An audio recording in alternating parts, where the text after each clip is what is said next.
J'ai 83 ans et 6 petits-enfants. Aucun d'eux ne sait que j'ai passé les 4 dernières décennies à garder un secret que je n'ai jamais pu déchiffrer moi-même. Papy, j'ai trouvé quelque chose de bizarre là-dedans. J'ai 83 ans et 6 petits-enfants. Aucun d'eux ne sait que j'ai passé les 4 dernières décennies à garder un secret que je n'ai jamais pu déchiffrer moi-même.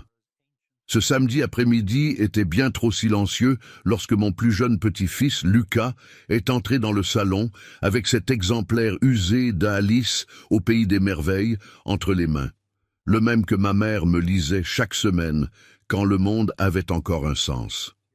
« Papy, j'ai trouvé quelque chose de bizarre là-dedans. » Mon cœur a raté un battement, avant même que je ne voie le papier jauni entre ses petits doigts. J'ai immédiatement reconnu l'écriture tremblante. Son écriture à elle.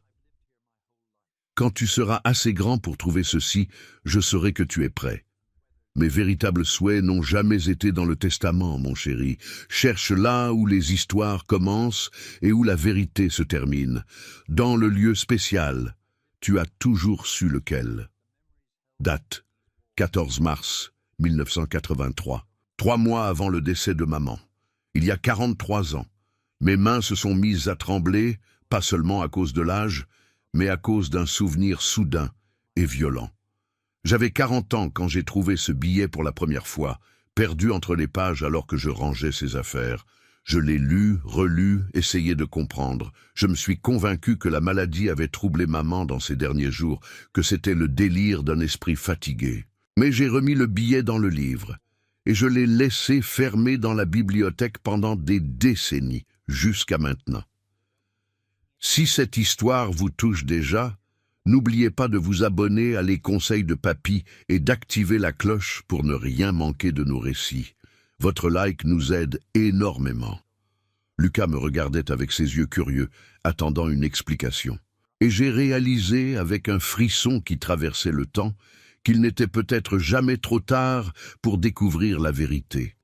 J'ai passé toute la nuit assis dans le fauteuil du salon, le billet posé sur mes genoux comme une braise froide. Lucas dormait depuis des heures, mais je n'arrivais pas à fermer les yeux. Chaque fois que j'essayais, je voyais le visage de maman dans ces derniers mois, le regard distant, les mains qui tremblaient en tenant sa tasse de thé, la voix qui hésitait avant de terminer ses phrases. Cherche là où les histoires commencent et où la vérité se termine. J'ai commencé à tout reconstruire dans ma tête, comme quelqu'un qui tire un fil de laine et voit toute la pièce se défaire. La santé de maman s'était détériorée rapidement à l'automne 1983. Diabète, disaient des médecins. Complications cardiaques. Elle qui avait toujours été forte comme un chêne, semblait soudain faite de papier crépon. Mais son esprit était lucide. J'en suis certain maintenant. Je me souviens de la lecture du testament, 3 jours après les funérailles. Tout était si banal, si prévisible. La maison de Neuilly m'est revenue. À moi le fils unique, quelques bijoux pour mes futures filles, des investissements partagés entre des parents éloignés. Le notaire a tout lu d'une voix monotone. Personne ne semblait surpris ou déçu. Mais maintenant, des décennies plus tard, je peux voir ce que je n'ai pas vu alors. Ma tante Marlène, la sœur cadette de maman, était sortie de la pièce avant la fin de la lecture. Elle disait qu'elle se sentait mal, que l'émotion était trop forte. À l'époque, cela me semblait naturel. Aujourd'hui, je me souviens du regard qu'elle a échangé avec mon oncle Pierre. Rapide, tendu, chargé de quelque chose que je n'ai pas pu nommer. Et il y a eu cette conversation chuchotée que j'ai surprise par hasard 2 semaines après l'enterrement. J'étais retourné à la maison de maman à Neuilly pour récupérer des documents quand j'ai entendu des voix dans la cuisine, tante Marlène et oncle Pierre. Elle ne peut pas avoir été aussi folle, disait Marlène, la voix tendue. 40 ans à garder ça et simplement rien? Laisse tomber, répondit Pierre. Ce qu'elle a fait ou pas n'a plus d'importance maintenant. À l'époque, j'ai pensé qu'il parlait d'argent, d'un héritage non déclaré, d'un compte bancaire oublié. Paranoïa du deuil, me suis-je dit. L'imagination de quelqu'un qui cherche des problèmes là où il n'y en a pas. mais ce n'était pas de l'imagination. Laissez un commentaire et dites-nous d'où vous nous regardez. Votre engagement fait vivre notre chaîne. Je me suis levé du fauteuil avec difficulté, le dos protestant contre mes 83 ans, et j'ai allumé la lumière du bureau. J'ai ouvert le tiroir où je gardais les vieux papiers, actes de naissance, photographies, lettres. Et là, soigneusement plié dans une enveloppe Kraft, un autre billet. Celui-là, je l'avais trouvé il y a des années, quand ma fille Marie avait 7 ans. Un dessin d'enfant, des fleurs colorées, une maison tordue, un énorme soleil. Au verso, avec la même calligraphie tremblante du billet d'aujourd'hui, les enfants voient ce que les adultes choisissent d'ignorer. J'avais écarté cela comme un gribouillage sans sens, un moment de confusion sénile. Maman était déjà malade quand elle l'avait écrit. Cela ne pouvait pas avoir de sens, mais ça en avait. Mon Dieu, ça en avait. Elle n'était pas confuse. Elle était prudente, méthodique, désespérée. Maman savait qu'elle ne pouvait pas simplement me le dire. Quelqu'un observait, écoutait. Alors elle a laissé des miettes de pain, des billets cachés dans des livres, des messages codés dans des dessins d'enfants, des mots qui n'auraient de sens que des décennies plus tard, quand les bonnes personnes ne seraient plus là pour empêcher. Je suis retourné dans le salon et j'ai pris l'exemplaire d'Alice au Pays des Merveilles. Cette fois, je n'ai pas seulement lu le billet. J'ai feuilleté chaque page avec attention, cherchant n'importe quelle marque, n'importe quel soulignement, n'importe quel signe. Et puis j'ai trouvé. Page 42. Une seule phrase entourée au crayon, si légère qu'on la voyait à peine, de plus en plus curieux, et en dessous, en lettres minuscules, presque invisibles, cave, 3e brique. Mon sang s'est glacé. La cave de la maison de maman à Neuilly. Je l'avais vendue avec la propriété, juste après sa mort. La famille qui l'a achetée a dû tout rénover, moderniser, effacer toute trace. Mais attendez, 3e brique. De où? De quel mur? J'ai fermé les yeux et je me suis forcé à me souvenir. La cave, sombre, humide, pleine de vieilles boîtes et de meubles cassés.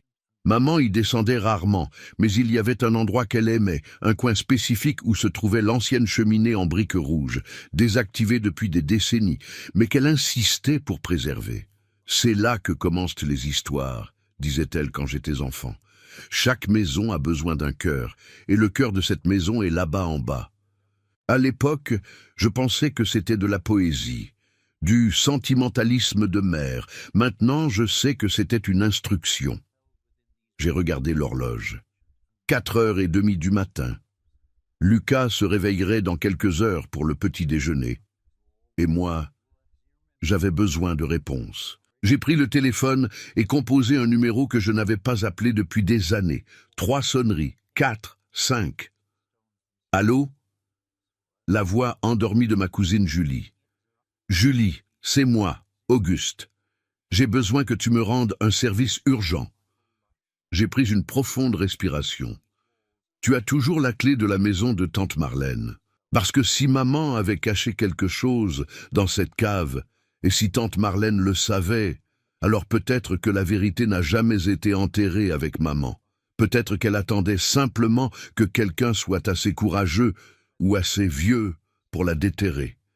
Julie m'a retrouvé à la porte de l'ancienne maison de maman à 7h du matin. La propriété avait changé de main 2 fois depuis 1983, mais la structure extérieure restait la même teinte de bleu délavé, les mêmes hautes fenêtres, le même portail en fer qui grinçait. « Tu es sûr de ça, tonton ?» Julie tenait la clé de la maison de tante Marlène, mais ses yeux étaient fixés sur la maison devant nous. Entrer par effraction dans la propriété de quelqu'un à 83 ans n'est pas exactement. Nous n'allons rien cambrioler. Je lui ai montré le billet, la page marquée dans le livre. Nous allons simplement récupérer ce qui était déjà à nous. Elle a soupiré, mais il y avait de la curiosité sur son visage. Julie avait toujours été la plus questionneuse de la famille, la seule qui, lors des réunions, posait des questions gênantes sur le passé. Nous avons sonné à la porte. Personne n'a répondu. Nous avons essayé à nouveau. Silence. Les propriétaires sont partis sur la côte d'Azur, dit une voix derrière nous. C'était Madame Dubois, la voisine octogénaire qui vivait là depuis avant ma naissance. Ils ne reviennent que la semaine prochaine. J'ai brièvement expliqué notre situation, en omettant les détails les plus troublants. Madame Dubois me connaissait depuis que j'étais enfant. Elle me faisait confiance. La cave, elle s'est gratté la tête. Ils ont tout rénové là-bas il y a environ 5 ans. Ils ont fait une salle de jeu pour les petits-enfants. Mais l'ancienne cheminée, je crois qu'ils l'ont gardée. Ils disaient qu'elle avait une valeur historique ou quelque chose comme ça. Mon cœur s'est accéléré. Vous avez un contact des propriétaires ? 20 minutes et un appel téléphonique plus tard, nous avions la permission de descendre à la cave. Le propriétaire a trouvé l'histoire charmante et a dit qu'il adorerait savoir s'il y avait un trésor caché, s'il savait. N'oubliez pas de liker cette vidéo si l'histoire vous captive. Cela aide vraiment les conseils de papy à grandir. La cave était complètement transformée. Sol stratifié clair, mur peint en blanc, une table de billard au centre. Mais dans le coin gauche, intacte et préservée comme une relique, se trouvait la cheminée en briques rouges. Je me suis agenouillé devant elle avec difficulté, Julie tenant mon bras pour m'équilibrer. « 3e brique », j'ai murmuré. « 3e à partir d'où ?» a demandé Julie. J'ai passé ma main sur la surface rugueuse. Puis je me suis souvenu. Maman disait toujours que chaque histoire a un début. Et le début d'une cheminée est la base. J'ai pointé vers la rangée inférieure de briques en commençant par la gauche. 1, 2, 3. La 3e brique semblait identique aux autres. Mais quand j'ai appuyé, elle a légèrement cédé. Julie m'a aidé à la tirer. Et après quelques minutes d'effort, la brique est sortie. Derrière elle, enveloppée dans du plastique épais et du tissu ciré, une enveloppe en cuir marron, étonnamment bien conservée. Mes mains ont tremblé en l'ouvrant.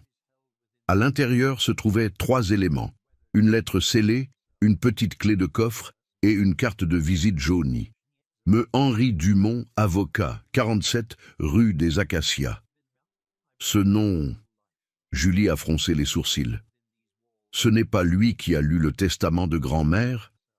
Non, ma voix est sortie plus froide que je ne l'avais voulu. C'était maître Bernard Leroy qui l'a lu, associé du cabinet de l'oncle Pierre. Nous nous sommes regardés. La même compréhension terrible se formait en nous deux. J'ai ouvert la lettre avec précaution. L'écriture était la même que celle des billets, mais plus ferme, plus contrôlée, écrite avec du temps et un but précis. Mon cher fils, si tu lis ceci, cela signifie que tu as finalement trouvé le courage ou la raison de chercher. Pardonne-moi de ne pas avoir pu dire ces choses de mon vivant. Il y avait trop d'yeux et d'oreilles, et j'étais vieille, mais pas assez folle pour ne pas m'en rendre compte. Le testament qui sera lu après ma mort n'est pas mon véritable testament. C'est une falsification soigneuse, préparée pour satisfaire ceux qui espéraient s'enrichir de mon départ. Mon véritable testament est dans le coffre de maître Henri Dumont, un homme que je connais depuis l'enfance et en qui j'ai pleinement confiance. La clé qui accompagne cette lettre ouvrira le coffre 247 à la Banque de France, agence centrale. Là, tu trouveras des documents qui expliqueront tout. Mais avant de continuer, tu dois connaître la vérité. Ta tante Marlène et ton oncle Pierre ont planifié cela pendant des années. Je l'ai découvert par hasard, en entendant une conversation que je n'aurais pas dû entendre. Ils parlaient d'accélérer les choses, de s'assurer que tout reste dans la bonne famille. Je ne pouvais pas les confronter directement. Ma santé était déjà fragile, et je craignais qu'ils ne prennent des mesures plus drastiques. Alors j'ai fait semblant d'ignorer. Je les ai laissés croire que j'étais juste une vieille confuse et malade. Et j'ai planifié ceci. Pardonne-moi de mettre ce poids sur tes épaules, mais tu es mon fils, et je sais que tu as la force que ton père avait, une force de caractère, pas de poing. La force de faire ce qui est juste, même quand ça fait mal. Les reliques familiales que j'ai mises de côté pour toi et tes futures générations, les dons que j'avais prévus pour l'orphelinat Sainte-Claire, où j'ai grandi, les livres rares que je voulais laisser à la bibliothèque municipale. Tout cela sera détourné si tu permets que le faux testament prévale. Mais surtout, mon fils, il ne s'agit pas d'argent. Il s'agit de dignité. Il s'agit de ne pas permettre que ma mémoire soit ternie par la cupidité des autres. Il s'agit de leur enseigner qu'il y a des conséquences quand on manque de respect à quelqu'un qui a aimé inconditionnellement. Utilise la clé. Cherche Maître Dumont. Et quand tu découvriras tout, choisis sagement ce que tu feras de la vérité. Avec un amour éternel, maman. Le silence dans la cave était absolu. Julie avait les larmes aux yeux. Mon Dieu, elle a chuchoté. Tante Marlène, pendant toutes ces années, je ne pouvais pas parler. 43 ans. 43 ans à vivre un mensonge. 43 ans à croire que ma mère avait partagé ses biens de manière simple et sans complications. 43 ans à rendre visite à ma tante pendant les vacances, à partager des repas, à présenter mes enfants et petits-enfants. Et pendant tout ce temps, elle savait. J'ai regardé la carte de visite jaunie. 47 rue des Acacias. L'adresse me semblait familière d'une manière lointaine. Maître Dumont, j'ai murmuré.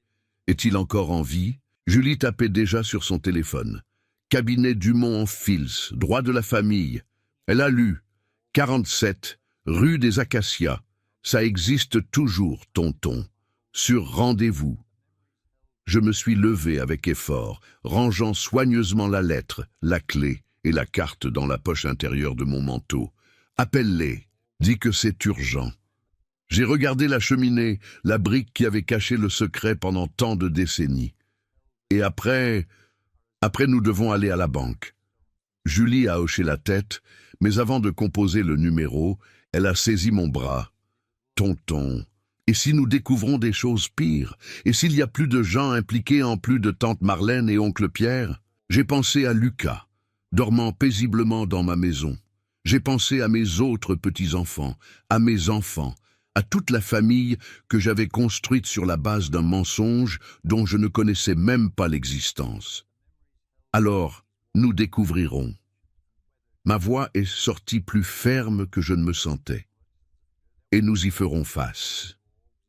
Parce que c'est ce que font les gens dignes, Julie. Peu importe combien ça fait mal, peu importe combien de temps s'est écoulé, certaines vérités doivent être révélées, pas pour l'argent, pour la mémoire de celles qui méritaient mieux. Nous avons monté les escaliers de la cave en silence, chacun portant le poids de cette révélation, mais en marchant, une partie de moi, petite mais grandissante, ressentait quelque chose que je ne m'attendais pas à ressentir. De la gratitude. Maman ne m'avait pas abandonné avec des doutes. Elle m'avait laissé un chemin, difficile, douloureux mais clair, et maintenant, à 83 ans, j'avais enfin la chance de l'honorer comme elle le méritait, même si cela signifiait détruire la famille que je pensais connaître. Abonnez-vous à Les Conseils de Papy pour ne manquer aucune de nos histoires inspirantes. Votre soutien compte énormément. 6 mois plus tard, un dimanche après-midi ensoleillé, Lucas est entré en courant dans le salon tenant un autre vieux livre, Le Petit Prince, édition de 1952, avec la couverture usée par le temps. « Papy, j'ai trouvé autre chose. » Ses yeux brillaient de cette curiosité insatiable d'enfant. Mon cœur s'est accéléré. Maman avait-elle laissé d'autres messages cachés? J'ai ouvert le livre avec précaution. Sur la page de titre, l'écriture familière. Pour mon fils Auguste, pour son 10e anniversaire. Que tu ne perdes jamais le courage de voir l'invisible aux yeux, que seul le cœur peut voir. Avec un amour infini, maman. 1953. Il n'y avait pas de billet caché cette fois. Juste cette dédicace simple, écrite 30 ans avant sa mort, avant toute trahison, avant tout secret. Mais maintenant, enfin, je pouvais lire ces mots et comprendre. Qu'est-ce qui est écrit, papy? Lucas s'est assis à côté de moi, posant sa tête sur mon épaule. Un message, j'ai répondu, passant mon bras autour de lui. De quelqu'un de très sage, écrit il y a longtemps. Pour quelqu'un qui n'a été assez sage que maintenant pour le comprendre. Lucas est resté silencieux un moment, observant la page jaunie. « C'est à cause de ce billet que j'ai trouvé, n'est-ce pas ?» dit-il, soudain trop sérieux pour ses 8 ans. « Celui qui a tout commencé. »« C'est ça. J'ai confirmé. Tu savais qu'il était important? Il a secoué la tête. Je savais juste qu'il semblait triste, et qu'arrière-grand-mère devait l'avoir écrit pour une bonne raison. Il m'a regardé avec ses yeux sombres et honnêtes. Les bonnes personnes ont toujours de bonnes raisons, même quand on ne comprend pas tout de suite. J'ai serré mon petit-fils dans mes bras, sentant le poids de ses mots. Commentez ci-dessous et partagez ce que cette histoire vous inspire. Dites-nous d'où vous nous regardez. Ce soir-là, toute la famille s'est réunie pour le dîner. Une famille plus petite maintenant, reconfigurée par la vérité. Marlène n'est pas venue. Ses enfants sont venus, mais gênés, toujours en train de digérer la révélation. Robert, l'aîné des cousins, a demandé la parole à la fin du repas. « Tonton Auguste, j'ai beaucoup réfléchi ces derniers mois. » Il a pris une profonde respiration. Ma mère a fait des choix terribles, des choix qui la font encore honte aujourd'hui. Mais vous aussi, vous avez fait des choix. Et les vôtres nous ont appris quelque chose qu'aucun héritage ne pourrait enseigner. Christine a hoché la tête, les yeux embués. Grand-mère Hélène savait ce qu'elle faisait en laissant tout à votre décision. Elle savait que vous feriez ce qui était juste, même si ça faisait mal. Surtout parce que ça faisait mal, Paul s'est éclairci la gorge. Et nous voulons être dignes de cet exemple. Alors nous avons décidé, tous les trois, nous allons rembourser personnellement les institutions pour les livres que maman a vendus. Non pas parce que nous sommes légalement obligés, mais parce que c'est la bonne chose à faire. Je suis resté silencieux, trop ému pour répondre immédiatement. Vos grands-parents seraient fiers. J'ai finalement réussi à dire. Parce que vous avez compris quelque chose de fondamental. Nous n'héritons pas seulement des biens ou des noms de famille. Nous héritons des choix. Et chaque génération décide si elle va perpétuer les erreurs ou les corriger. Marie, ma fille, tenait le bijou de famille qu'elle portait maintenant autour du cou, un camée ancien qui avait appartenu à grand-mère. Tu sais ce qui m'impressionne le plus, papa? Ce n'est pas que tu aies découvert la vérité. C'est que tu as choisi de croire qu'elle valait la peine d'être cherchée, même après 43 ans, même quand il aurait été plus facile de laisser les choses telles qu'elles étaient. J'ai failli ne pas chercher. J'ai admis. Pendant des décennies, ce premier billet est resté rangé. J'aurais pu enquêter quand j'étais encore jeune, encore avec de l'énergie et du temps. Mais il a fallu que j'arrive à 83 ans, il a fallu que je voie Lucas trouver ce billet avec des yeux innocents pour comprendre que la vérité ne vieillit pas. Elle attend simplement. Julie a levé son verre. Alors je porte un toast à tante Hélène. Qui nous a appris que l'amour véritable ne se tait pas face à l'injustice, mais ne se transforme pas non plus en vengeance. Que vérité et compassion peuvent marcher ensemble. Et que parfois, le plus grand acte d'amour est de faire confiance à ceux que nous aimons pour qu'ils fassent le bon choix, même quand nous ne sommes plus là pour le voir. Nous avons tous levé nos verres. Dans le silence qui a suivi, j'ai regardé autour de la table. Une famille plus petite, oui, mais plus honnête, plus consciente, plus digne. Plus tard, quand tout le monde était parti, j'ai trouvé Lucas dans le bureau, feuilletant l'exemplaire d'Alice au Pays des Merveilles, celui qui avait tout déclenché. « Je peux garder celui-ci, papy ?» a-t-il demandé. « Je promets d'en prendre soin. »« Tu peux, » j'ai répondu, m'agenouillant à côté de lui avec difficulté. « Mais tu dois me promettre quelque chose. »« Quoi ?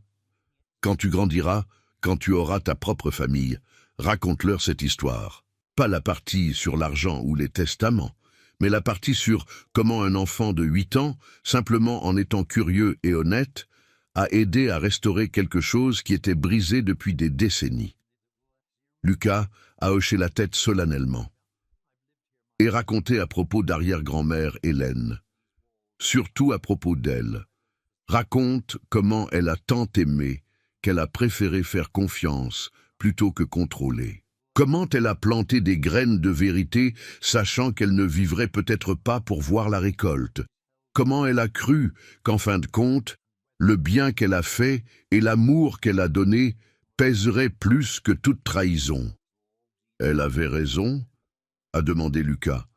Ça a pesé plus lourd. J'ai regardé le billet encadré maintenant au mur. Ce premier billet que Lucas avait trouvé, préservé comme souvenir. Cherche là où les histoires commencent et où la vérité se termine. Oui, j'ai répondu en souriant. Elle avait raison, parce que la vérité n'a pas besoin de crier pour gagner, Lucas. Elle doit juste être la vérité. Et les bonnes personnes, les personnes avec dignité et courage, finissent toujours par la trouver. Même si ça prend beaucoup de temps, surtout si ça prend beaucoup de temps, parce que cela prouve que la vérité vaut l'attente, qu'elle ne vieillit pas, ne pourrit pas, ne disparaît pas. Elle attend simplement, patiemment, jusqu'à ce que quelqu'un avec assez de courage vienne la chercher. Lucas a serré le livre contre sa poitrine. Alors arrière-grand-mère Hélène était comme une héroïne, mais une héroïne silencieuse, la meilleure sorte d'héroïne, j'ai confirmé. Le genre qui n'a pas besoin de reconnaissance ou d'applaudissements. Le genre qui fait ce qui est juste simplement parce que c'est juste. Le genre qui fait confiance à ses proches pour continuer son héritage, même quand elle n'est plus là pour s'assurer que cela arrive. Si cette histoire vous a touché, n'oubliez pas de vous abonner à Les Conseils de Papy, de liker et de partager avec ceux qui apprécient les belles leçons de vie. Ce soir-là, seul dans ma chambre, j'ai relu toutes les lettres de maman une dernière fois. Chaque mot, chaque date, chaque décision douloureuse de cacher au lieu de confronter, de faire confiance au lieu de contrôler. J'ai compris, enfin, et complètement, le cadeau qu'elle m'avait fait. Ce n'était pas la justice, bien que la justice ait été faite. Ce n'était pas l'argent, bien que des ressources aient été récupérées. Ce n'était même pas la vérité, bien que la vérité ait émergé. Le véritable cadeau était le choix. Maman aurait pu tout exposer de son vivant, aurait pu créer un scandale, poursuivre en justice, détruire des réputations. Elle avait les preuves, elle en avait le droit. Mais au lieu de cela, elle a choisi de me donner la dignité de décider, la responsabilité de peser la justice contre la compassion, la vérité contre l'harmonie familiale, le pouvoir de choisir quel genre d'homme je serais à 83 ans, amer et vindicatif, ou ferme et compatissant. Elle a misé sur moi, même sans savoir si je trouverais ses indices, même sans garantie que je ferais les bons choix. Elle a simplement fait confiance, et cette confiance, j'ai réalisé, était le plus grand acte d'amour que quelqu'un pouvait offrir. 3 ans se sont écoulés depuis ce jour où Lucas a trouvé le premier billet. J'ai 86 ans maintenant, et mon corps proteste de plus en plus fort contre les exigences de l'âge. Mais ma conscience est en paix. L'orphelinat Sainte-Claire a construit une nouvelle aile avec le don, où des enfants abandonnés trouvent refuge et espoir, exactement comme maman l'a trouvé il y a tant de décennies. La salle Hélène-Marie à la bibliothèque municipale accueille des centaines de visiteurs par mois, préservant son amour des livres et de la connaissance pour les générations futures. Mes filles portent les bijoux de famille non seulement comme ornement, mais comme rappel tangible qu'elles viennent d'une lignée de femmes fortes et intègres. Et Lucas a maintenant 11 ans et a développé une passion pour les histoires de mystère et de justice. Il dit que quand il sera grand, il veut être avocat, mais du genre qui aide les gens à trouver la vérité, comme Maître Dumont. Quant à Marlène, elle vit maintenant dans une maison modeste, soignée par ses enfants. Nous ne nous sommes jamais réconciliés formellement. Il n'y a pas eu de grandes scènes de pardon ou d'étreintes larmoyantes. Mais au dernier Noël, elle a envoyé une lettre. Simple, brève. Auguste, je sais que je ne mérite pas ton pardon, mais je veux que tu saches. Ta mère était une meilleure personne que je ne le serai jamais. Et tu as hérité ça d'elle.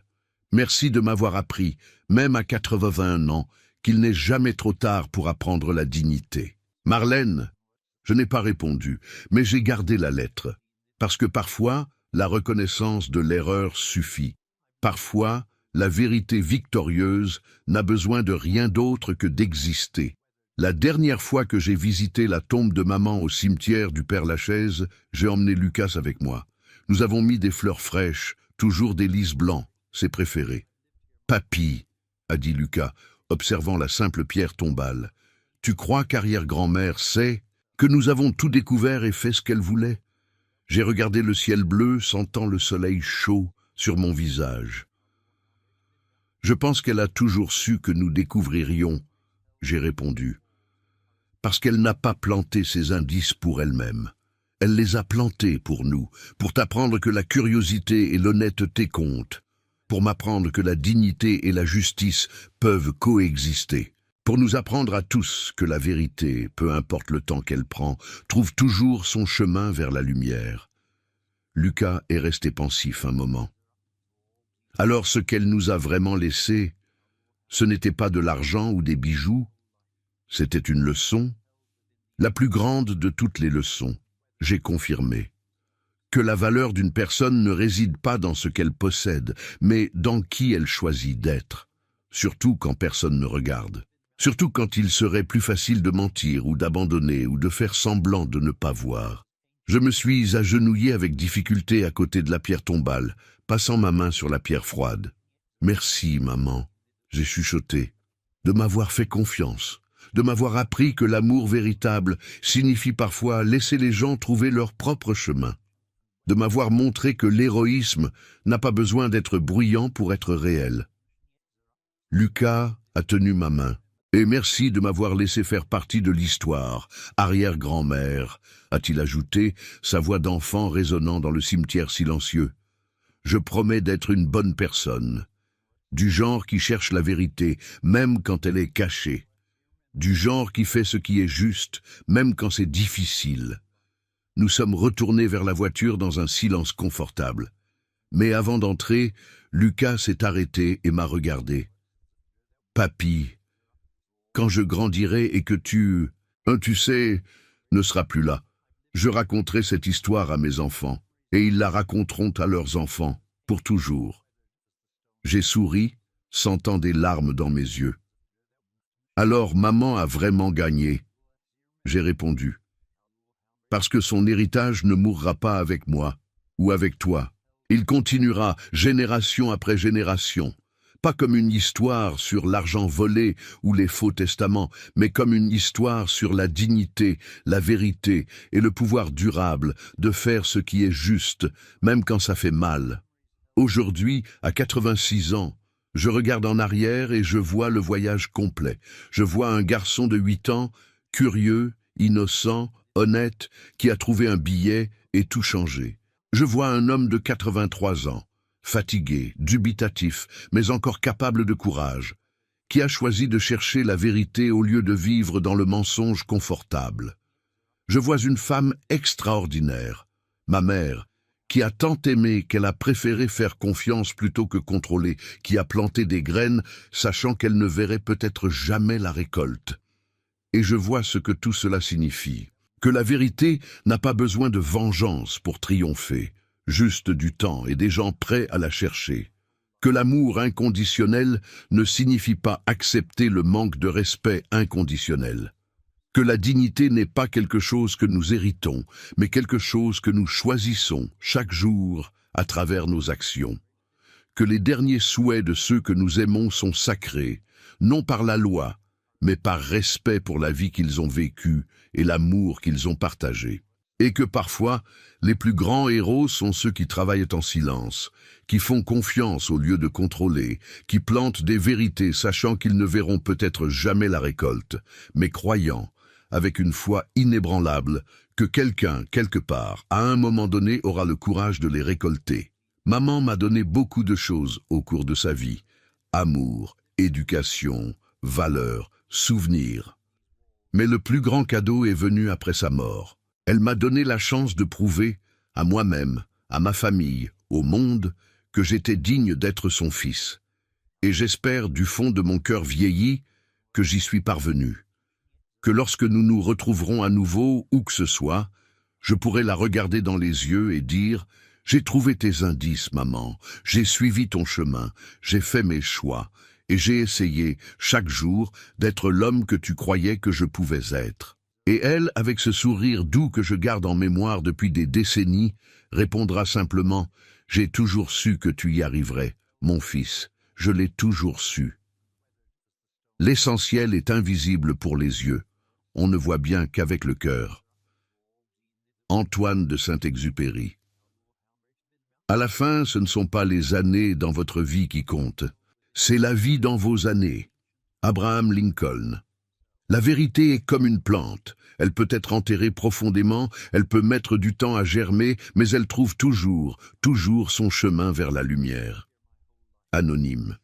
Merci d'avoir regardé cette histoire sur les conseils de Papy. N'oubliez pas de vous abonner, de liker et de commenter d'où vous nous regardez. Votre soutien nous permet de continuer à partager ces histoires qui touchent le cœur. À très bientôt pour une nouvelle histoire inspirante.